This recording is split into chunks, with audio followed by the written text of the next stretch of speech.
Hello everyone. Today, we are going to show you how to add a member to our Squarespace site. Adding members helps us control access and work together more easily. First, we open our browser. Now, we go to squarespace.com and log in to our account. After logging in, we go to the account dashboard by clicking the mini profile icon and selecting the account dashboard. In the dashboard, we see our website. We go to the website. On our website, we click Settings. Look at the lower left part of the screen for the gear button, then click Settings.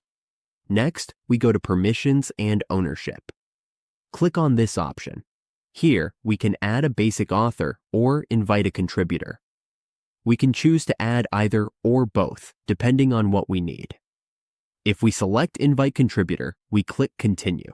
We need to verify our account login. Once verified, we enter the name of the contributor and their email address. We can also choose what access they have, like administrator, billing, or website editor. Set these as needed. To add a basic author, enter their name, including first name, last name, and URL. When everything is ready, just click Save. This is how we add a member to Squarespace. With the right access, we can easily share site management with our team.